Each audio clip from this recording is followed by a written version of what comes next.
ہیں۔ ایک بہن نے کویسچن کیا کہ عید میلاد النبی پر کیک وغیرہ ہمارے ہاں بنائے جاتے ہیں اور اس میں کبھی گنبد اور مینار بناتے ہیں، پورا مزار کا کیک بنا لیتے ہیں اور پھر اس کو کاٹتے ہیں، اور اسی طریقے سے بعض اوقات کیک کے اوپر لکھا ہوتا ہے عید میلاد النبی مبارک وغیرہ اور پھر اس کو کاٹا جاتا ہے۔ کیا یہ صحیح ہے یا نہیں؟ دیکھیں، اس میں دو چیزیں ہیں، ایک ہے کیک کا کاٹنا اور ایک ہے کہ اس طرح کی شبی بنا کر کاٹنا یا کیک پر لکھ کر پھر اس لکھے ہوئے کو کاٹنا، یہ دو الگ چیزیں ہیں۔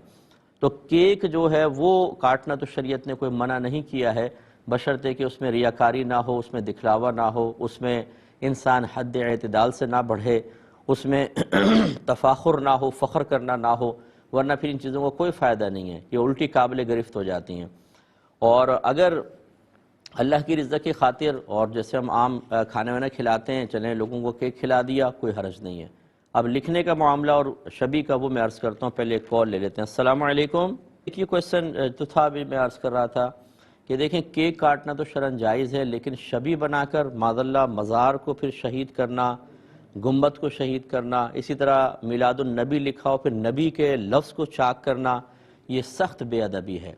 اس لیے سیدھا سادہ سا کیک بنائیں، اس پہ لکھیں کچھ نہیں، اور نہ اس طرح کی شبی بنا کے معاذاللہ اس کو چاک کریں، یہ بالکل صحیح نہیں ہوگا۔ صرف سمجھانے کے لیے عرض کر رہا ہوں، آپ کے والد صاحب کی تصویر لے کے کوئی کینچی سے دو ٹکڑے کر دیں، آنکھیں ادھر اور پاؤں ادھر، تو آپ کو برا محسوس ہوگا یا نہیں ہوگا؟ حالانکہ آپ کے والد کے ساتھ ایسا نہیں کیا، ان کی پکچر کے ساتھ کیا ہے۔ اسی طرح شبی کے ساتھ کریں گے تو یہ مناسب چیز نہیں ہے۔